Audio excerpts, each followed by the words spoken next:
dysfunctional vat. What we have is a piece of cutting board which you can easily cut with a coping saw. This is for the 1 1/4 inch ID PVC, and I've added this cutting board onto it so that it will hold a piece of 1/2 inch pipe with a notch out for the plastic tube. This is going to end up becoming my airlift. I have about 106 feet, I think, of line to drop down so I can get in there and get everything out. What I'll be doing in just a moment is putting 2 holes into here, bolting this down with some really aggressive screws like these right here that will hold this in place, and then it will rest on here and it will hold my airlift.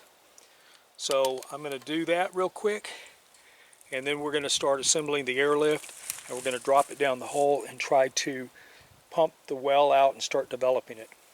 A moment ago I checked the depth.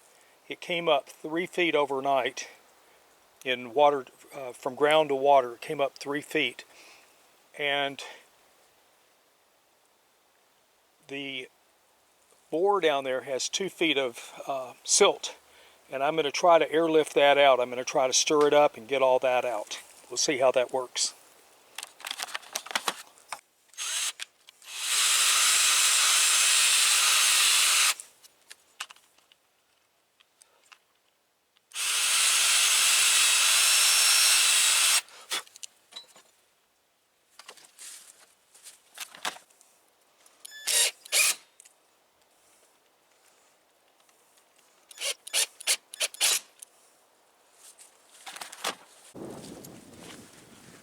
This is my airlift.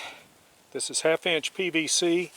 This can be unscrewed, this can be unscrewed in case I want to put some other kind of device on here, like say a sediment filter catch, where I want to pump the water out but I want to catch the sediment. This is about 20 inches.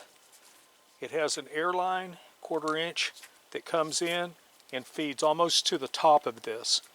In testing in a 55-gallon drum, the water shooting out of this at 30 pounds was shooting about 15, maybe 16 feet away from where the pipe was, and it was shooting up a good, say, 8 to 12 feet above the ground going out there. So I have no question that this is going to work, and we're going to set this up. I'll be putting it into the well in the exact identical process that you saw me put the one where it failed. It'll be the same process. I'm not going to show it twice because you've already seen that, or you can look at the video. Before I start putting the pipe in, again, this is cutting board. I cut a slot just barely big enough for a PVC pipe to fit in. It'll hang from this. I'll pick it up to altitude and then I'll hook it on. This will both lift for putting it in as well as for removing the PVC pipe.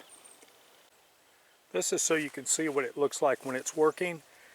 If I were to do this again, I'd cut the slot deeper, and I may actually take this off and cut it about another 1/2 inch to 3/4 deeper, just so I have a better connection.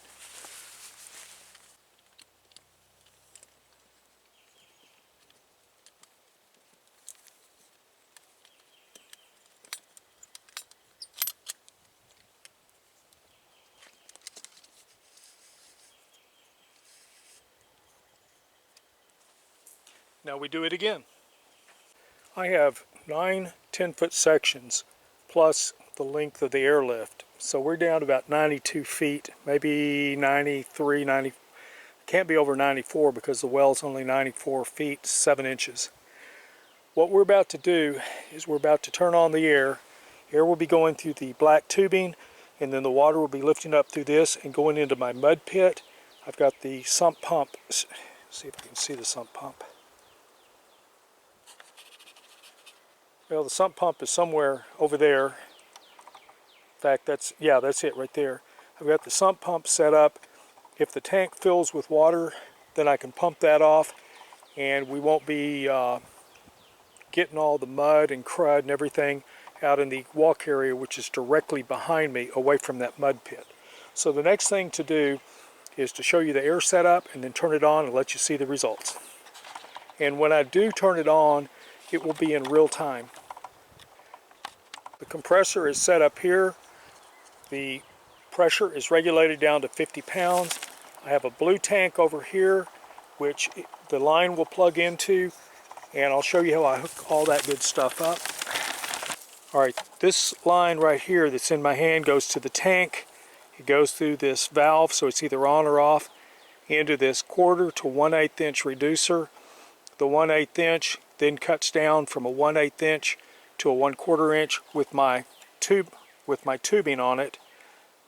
Okay, 1/4 to 1/8, 1/8 to 1/4 inch tubing, and this turns the air on and off. So let me set the camera up.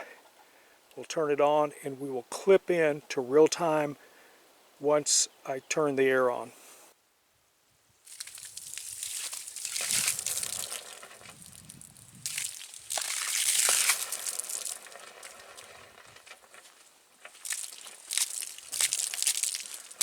All right, that's the air. It's running pretty good. We're getting dirt. The clear water was the stuff at the very top. What we're trying to do is get the cuttings out of it.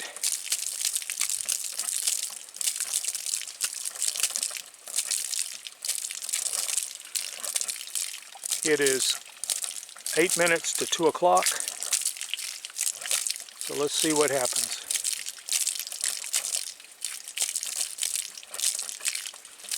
We have roughly 60 feet of water down there for the airlift to lift on. It looks to me like it's doing pretty darn good. The pressure gauge I have is not real accurate as far as the pressure down hole. I think I need about 38 pounds at 90 feet. I'll have to recalculate that and put that into comments at the very end. If you look down inside the mud pit, you can see that. See how it's cutting through that silt?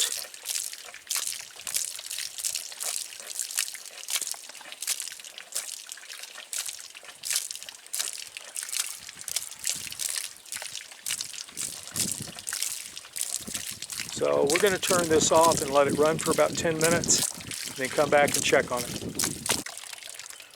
The time is exactly 30 minutes later, and I'm going to ballpark it.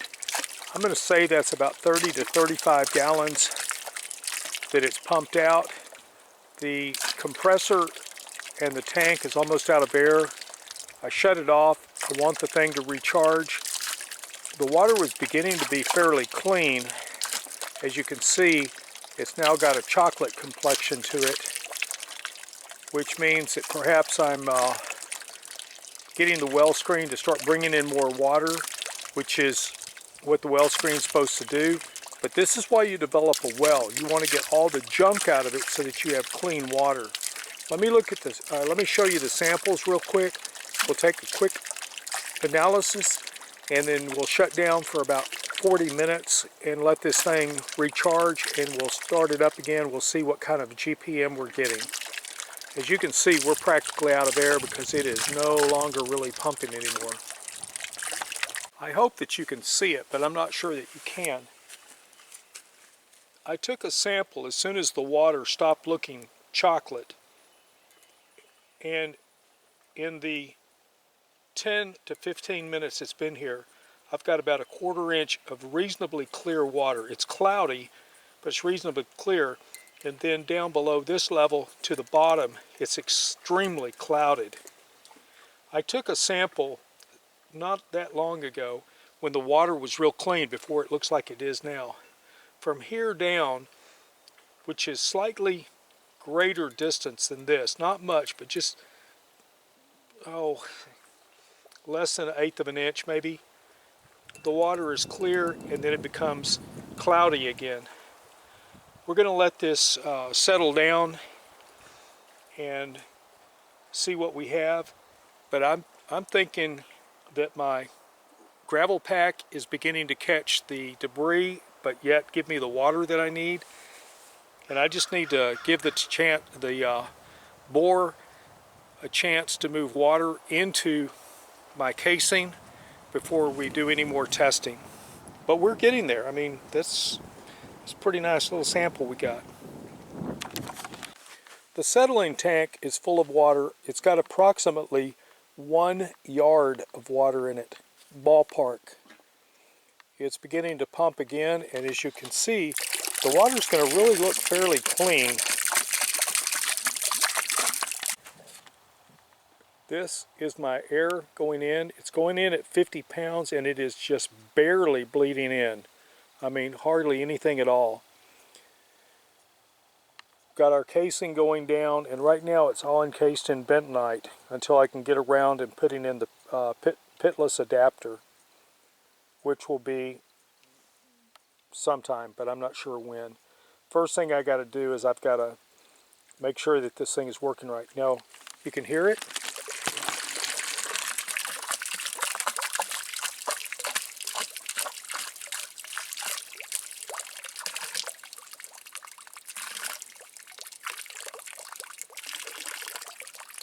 The thing delivers slightly more than a quart each time it dumps water. I'm going to see if I can record the sound that it makes as it's coming up. Again, remember that this thing is barely bleeding air into it, just hardly anything at all. So let's listen and see if we can hear it.